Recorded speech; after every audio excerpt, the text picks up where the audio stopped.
In lesson 3.1, we learned the first and most important rule for minimizing coupling. Minimize the loop area, route every trace as close as practical to a continuous related underlying plane.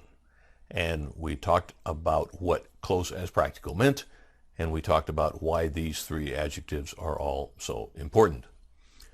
We also, again, showed this figure of the electromagnetic field and what happens when we bring the trace close to the plane.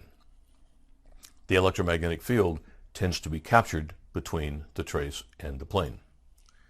In this lesson, we're going to look at the kind of things that we can do in board design that increases the loop areas. Now, this, of course, is stuff we don't want to do because we want to minimize the loop areas. So here are the kind of mistakes that we can make in board design. First, consider the loop areas within connectors. Now, this is kind of an exaggerated view of two boards with ICs on both boards and a connector connecting them. This kind of exaggerates the distance between, but if we have the signal that goes through here and we have the return path coming through a substantial difference away in the connector, or even worse, in a different connector, well, then we have a pretty substantial loop that exists. What we want to do is we want to route the signal through a path through the connector and then provide for the return path right adjacent to the signal path so that the loop remains as close as practical. So you want to assign your pins in your connectors such that there is a return path adjacent to every signal, if you possibly can. Looking at through-hole pin clearance. Well, here we have a device, we have a bunch of through-hole pin clearances. We have a signal coming up to this point. We have the ground or the return coming over to a pad here. That's really poor. Better is to have smaller clearance pads with some copper in between so that there is a copper path that we can get to. And that's a little better. It's still not real good. The best is, if we can do it, put a return pin adjacent to every signal pin. So when the signal comes up to the pin, the return path can come to a signal pin right adjacent to it. So this pin can serve these two signal pins, this pin can serve these two signal pins, and so on. This is the best way to assign your pin configurations, if you can, for minimum loop areas. Be cognizant of where the return loop is. Now, we saw this same figure when we were talking about controlled impedance traces. If we have a signal and the return is on the plane directly underneath the signal, that's fine. If we have the signal that transitions to a trace layer on the opposite side of the same plane, well, the return path has to get to the opposite side of that plane and then back across again. And it shouldn't have any problem doing that, and this should be fine too. But what happens when the signal passes through a via to a completely different trace layer and then back up again? How does the return signal get from here to here? And if it takes a very wide path, then what we have done is we've increased the loop area. Now, when we talked about this before, we were talking about controlled impedance traces, and we didn't want to do this because we lost control of the relationship between the trace and the return path. Here, we don't want to do this, or we want to be worried about this, because this might increase the loop area, and this might increase EMI. Now, one solution, as we talked about before, is drop a bypass capacitor from here to here. That provides a return path for the return signal. There are some engineers who will say, you can't do this. You can't transition from one layer to a completely different layer, referencing a completely different plane, because we're concerned about the signal return path and the loop area that may result. So there are some engineers who set that as a design criteria. You can't do that. I'm guessing that maybe that's 10% of the engineers. That's not an unreasonable position to take, although lots of us do this kind of thing all the time and get away with it, and our circuits perform. But nevertheless, if you have someone who sets this design parameter that says you can't do this, well, that's not an unreasonable position to take. If you have somebody that says you can't do this, well, I believe that is unreasonable. I believe this is perfectly fine, and this still preserves a minimum possible loop area. Don't route over an unrelated plane. We have separated our board in this illustration into an analog plane and a digital plane. We've got an IC that is driving an IC over here. We got a trace that connects them and goes across here. So where's the return path? Well, there's two choices. The return path either finds some way to get onto the analog plane and goes across here and then finds some way to get back, or it has to go around this way and come up here. Now, both of those solutions are bad. If the return path follows this path, well, that increases the loop area. Now we have a big loop area and we may have an EMI problem. If the return path does somehow get on the analog plane, well, now we got a digital signal on the analog plane, which defeats the whole purpose for separating the planes in the first place. So, don't do this. Keep the traces above its own relevant plane. Avoid slots in the plane. My favorite topic again. We have a slot in the plane. We have two traces that are routing across here. We have followed all the guidelines. These traces are close to the underlying plane. These traces are far enough apart so crosstalk is not an issue. There's two problems that develop here. First, the return signal has to come up here, go around this slot, and come back again. Do a search on the internet for a slot antenna, and you will get some pictures that look a lot like this. This forms an antenna. This is going to radiate EMI. You don't want to do this from an EMI standpoint. Second reason for not doing this is this signal goes up around here. This signal goes up around here. In this region where these return signals are going around the slot in the plane, we are violating our crosstalk separation rules.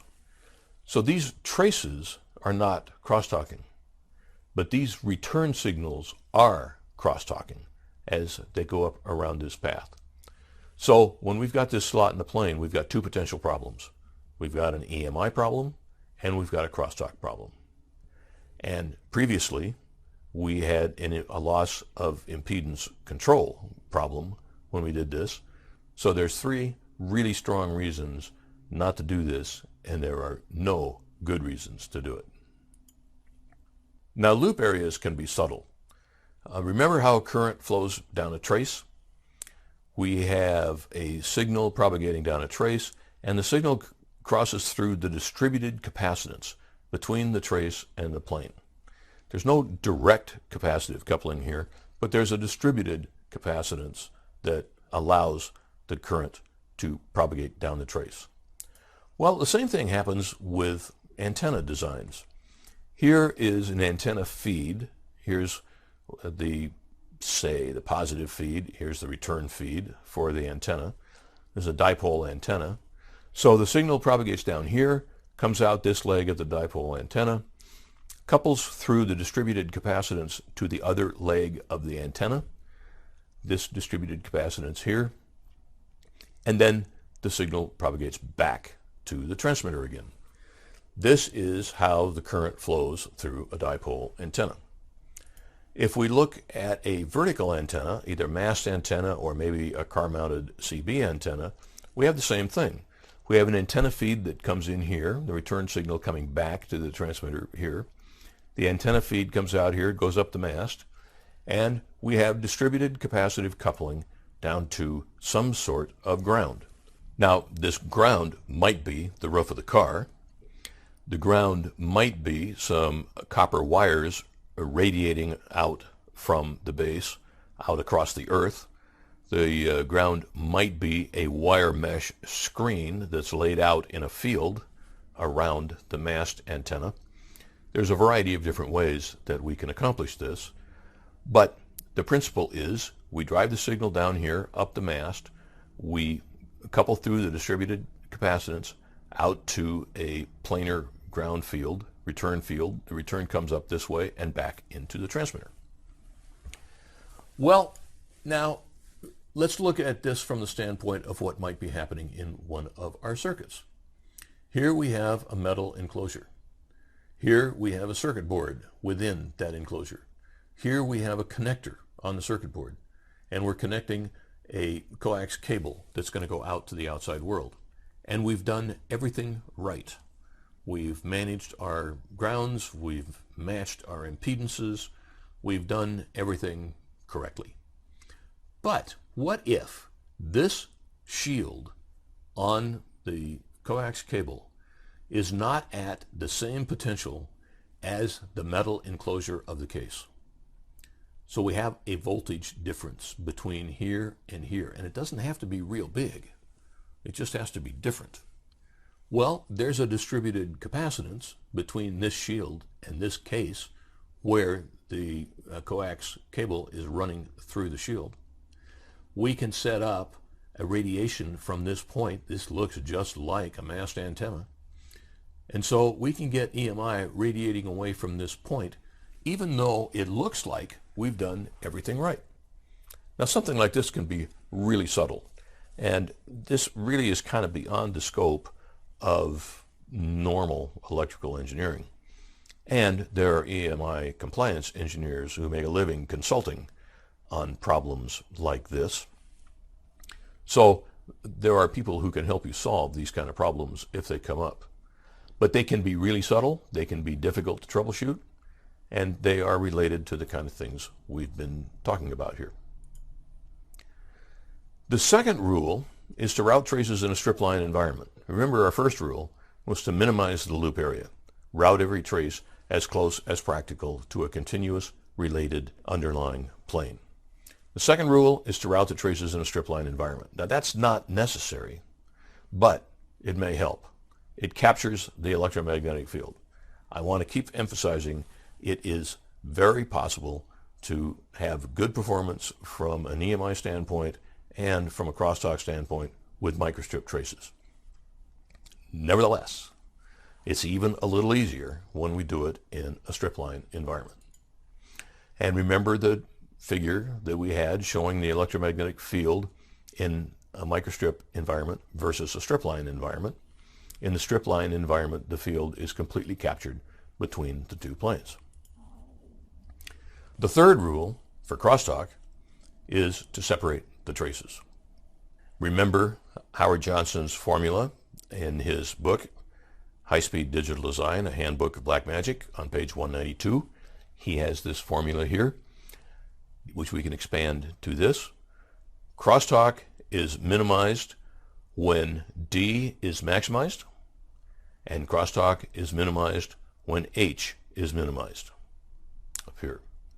So separate the traces, that's our third rule. And we also showed a figure for that in lesson 1.4. What happens with the electromagnetic field when we separate the traces? When they're close together, they couple together.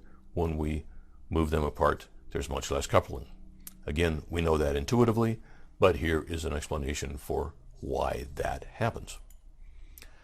UltraCAD has a freeware crosstalk coupling calculator. I mentioned this at the end of the last lesson, and it can be used to help estimate the crosstalk coupling coefficient. Finally, one of the fun topics. We do not like the use of guard bands. Here's what happens with a guard band. You have two traces that are close together, they crosstalk. So you take the traces and you move them apart, and then you put a guard band in between. And in theory, we're going to get better crosstalk performance. Well, I'm not sure we get better performance than if we move the traces the same distance apart and didn't put a guard band in between. The benefit comes from moving the traces apart. The benefit doesn't come from the guard band. But let's continue on. If you put a guard band here, what are you going to do with it? Well, you're going to ground it, but do you ground it at one end? Do you ground it at both ends? Do you stitch a ground along it? And if so, how far apart are the stitches? You know, a quarter wavelength, an eighth wavelength, a half a wavelength. You get all kinds of design rules from people. And that takes up real estate. And then finally, what if you put a signal down this trace, that signal couples into this edge of the guard band. Now, this guard band is a nice clean conductor, so that signal propagates promptly over to this edge and then crosstalks into this signal over here. And it's possible that putting in a guard band actually increases the crosstalk coupling instead of decreasing it.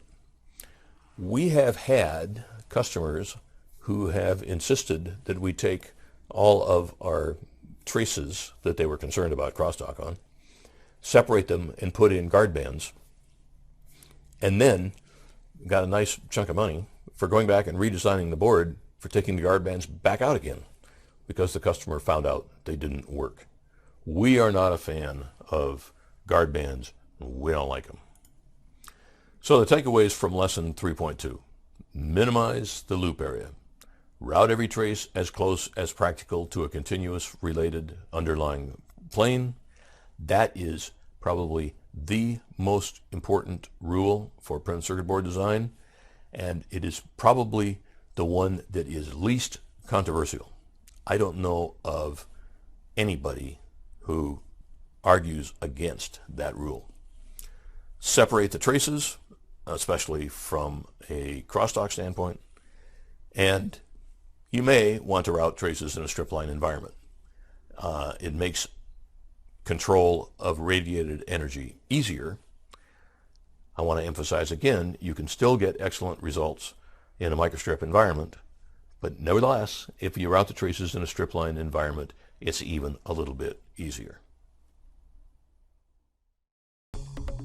Looking to advance your career by acquiring new skills? Tired of expensive off-site training programs? Wish you could learn from the best instructors in the industry? Look no further than Live Lessons. Self-paced, personal video instruction by the world's leading technology publishers. Each live lesson comes with a DVD featuring 3 to 4 hours of instructor-led classroom training, sample program code that allows you to work along with your personal instructor, and an example-rich study guide. Live lessons allow you to watch the entire course from start to finish, or navigate directly to any of the individual lessons. You'll literally watch over the shoulder of your instructor as he shows you how to build state-of-the-art applications. Live Lessons, the power of the world's leading technology experts at your fingertips. To learn more, visit mylivelessons.com today.